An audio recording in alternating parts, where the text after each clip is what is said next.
8 Immortals Restaurant Murders, one of the worst cases in human history। वो घटना जिसमें एक आदमी की सनक ने एक ही रात में एक ही परिवार के 10 लोगों की जान ले ली। तो बिना समय गवाए शुरू से जानते हैं 8 इमॉर्टल रेस्टोरेंट मर्डर्स की कहानी को, वो भी डिटेल में। तो हमारी कहानी शुरू होती है हुआंग जिंग से। हुआंग जिंग का जन्म चाइना के ग्वांगडोंग शहर में हुआ था, लेकिन 1970 के आसपास वो हांगकांग रहने चला गया। हांगकांग में ही सन 1973 में हुआंग जिंग की एक आदमी के साथ पैसों को लेकर कुछ कहासुनी हो जाती है।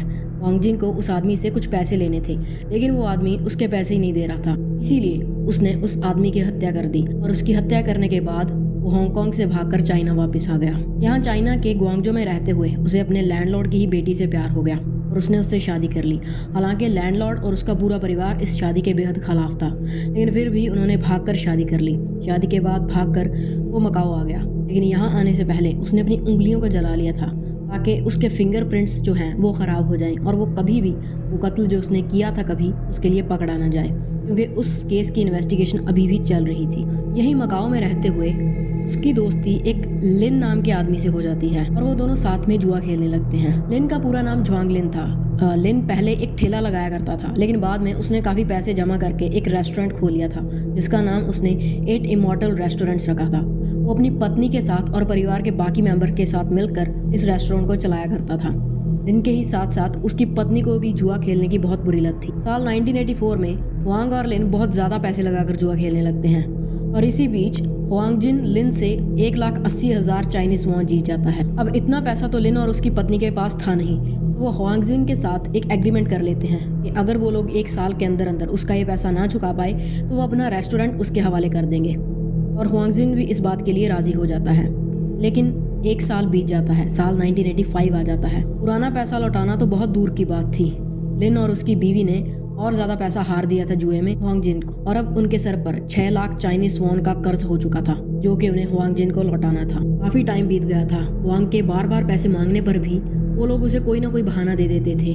हुआंग को लगा कि वो उसका पैसा लौटाना नहीं चाहते। इसीलिए 4 अगस्त 1985 की एक शाम को जब लिन अपनी फैमिली के बाकी के 8 मेंबर्स के साथ रेस्टोरेंट को बंद करने की तैयारी कर रहा था, उसी वक्त हुआंग जिन वहाँ पहुँच जाता है। वो बहुत गुस्से में था और वो वहाँ जाकर उससे अपने पैसे मांगने लगता है, लेकिन लिन ना तो उसे उसका पैसा लौटा रहा था और ना ही अब वो उसके हवाले अपना रेस्टोरेंट करना चाहता था। हुआंग जोंग का गुस्सा अब उसकी हद से बाहर जा रहा था। उससे ये सब अब और बर्दाश्त नहीं हो रहा था, इसीलिए वो गुस्से में पीछे मुड़ता है, एक बियर की खाली बोतल उठाता है, उसे तोड़ता है और उस कांच के तीखे सिरे को वो लिन के 7 साल के बेटे की गर्दन पर रख देता है। और फिर वो लिन और उसके बाकी फैमिली मेंबर्स को कहता है कि वो एक दूसरे के हाथ पैर और मुंह बांध दें, लेकिन उसकी फैमिली के एक फीमेल मेंबर खुद को छुड़वाकर बाहर दरवाजे की तरफ चिल्लाते हुए मदद के लिए भागने लगती है, लेकिन हुआंग जिन भागकर उसे पकड़ लेता है और उसी टूटी हुई बोतल को उसकी गर्दन के आर पार कर देता है और वो उसकी पूरे परिवार के सामने उसका कत्ल कर देता है।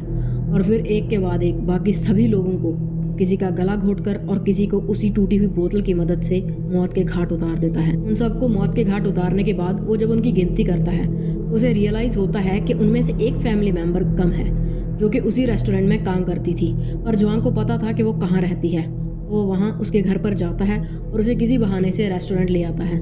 यहाँ आकर वो उसका भी मर्डर कर देता है और इस तरह से उसने टोटल 10 लोगों का मर्डर कर दिया था। इसके बाद वो अगले 8 घंटों तक वहीं बैठकर उन सब लाशों को छोटे छोटे टुकड़ों में काटता है, फिर उन्हें प्लास्टिक के बैग्स में भर देता है, जिनमें से कुछ को वो बाद में शहर के अलग अलग ट्रैश बिन्स में फेंक देता है और कुछ को समंदर में फेंक देता है।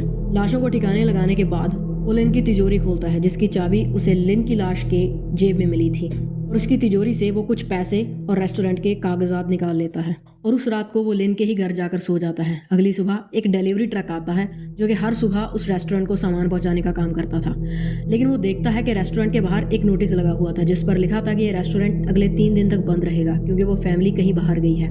उसे ये चीज़ काफ़ी अजीब लगती है क्योंकि वो हर रोज़ वहाँ आता था उन्हें सामान देने के लिए, लेकिन लिन ने इस बारे में उसे कुछ भी बताया नहीं था। इसीलिए वो लिन के घर जाता है इस बारे में उससे पूछने के लिए, लेकिन जब वो वहाँ जाता है तो वो चौंक जाता है हुआंग जोंग को देखकर। वो पहले इस आदमी से कभी नहीं मिला था। हुआंग उसे बताता है कि लिन और उसका पूरा परिवार किसी काम से चाइना गए हैं। ये सुनने के बाद वो ड्राइवर वहाँ से चला जाता है। 3 दिन के बाद हुआंग खुद उस रेस्टोरेंट को खोलता है और खुद उसे चलाने लगता है। और दूसरी तरफ 8 अगस्त 1985 को एक समंदर किनारे 8 अलग अलग लोगों के शरीर के कुछ टुकड़े मिलते हैं जिनमें उनके हाथ और पैर शामिल थे। तुरंत पुलिस को खबर दी जाती है। पुलिस आकर उन लाश के टुकड़ों को फॉरेंसिक के लिए भेज देती है। शुरू में उन्हें लगता है कि ये लाशें शायद इलीगल इमिग्रेंट्स की होंगी जो कि समंदर के रास्ते चाइना में दाखिल हो रहे होंगे, शायद रास्ते में ही किसी शार्क का शिकार हो गए होंगे।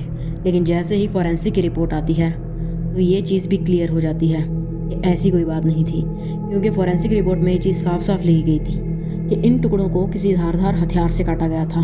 तो पुलिस अब इस केस को सॉल्व करने के लिए मिसिंग लोगों की रिपोर्ट्स को चेक करने लगती है कि शायद उनमें से कुछ मिल जाए। और दूसरी तरफ लिन के दूर के किसी रिश्तेदार ने लिन और उसके परिवार के मिसिंग होने की रिपोर्ट लिखवा दी थी। अब जैसे ही पुलिस इन कड़ियों को जोड़ती है तो ये चीज़ साफ हो जाती है कि ये लाशों के मिले टुकड़े लिन और उसके परिवार के ही हैं, और उनका सबसे पहला शक हुआंग पर ही जाता है। लेकिन शुरुआती जांच में उसके खिलाफ कुछ भी नहीं मिलता, क्योंकि उसके पास वाकई में रेस्टोरेंट के पेपर्स थे। लेकिन फिर भी पुलिस उस पर नज़र रखने का डिसाइड करती है, और उन्हें ये चीज़ पता चलती है कि इस हुआंग ने लिंग के घर को भी किराए पर चढ़ा रखा है, जिसका किराया वो खुद अपने पास रखता है। इसीलिए वो आखिर में हुआंग की तलाशी लेने का डिसाइड करते हैं, और उसके कब्जे से उन्हें लिन और उसके परिवार के कुछ पर्सनल डॉक्यूमेंट्स मिलते हैं, जिसमें लिन के बच्चों के आईडी कार्ड्स भी शामिल थे। जब हुआंग को लगा कि वो पकड़ा जाएगा तो उसने चाइना भागने की कोशिश की, लेकिन आखिरकार 28 सितंबर 1986 को पुलिस ने उसे गिरफ्तार कर लिया। लेकिन पकड़े जाने के कई दिनों तक भी वो अपना मुंह नहीं खोलता।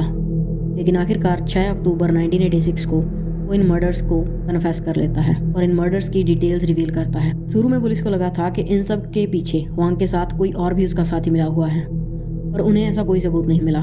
खैर, इसके बाद उसे जेल भेज दिया जाता है और उसके खिलाफ ये केस चलने लगता है। लेकिन जब उसे जेल भेजा गया तो जेल में मौजूद बाकी कैदियों ने उसे कई बार बहुत बुरी तरीके से मारा, और इन सब चीज़ों से फ्रस्ट्रेट होकर 4 दिसंबर 1986 को हुआंग ने एक बोतल के कांच के टुकड़े से अपनी कलाई काटकर सुसाइड कर लिया।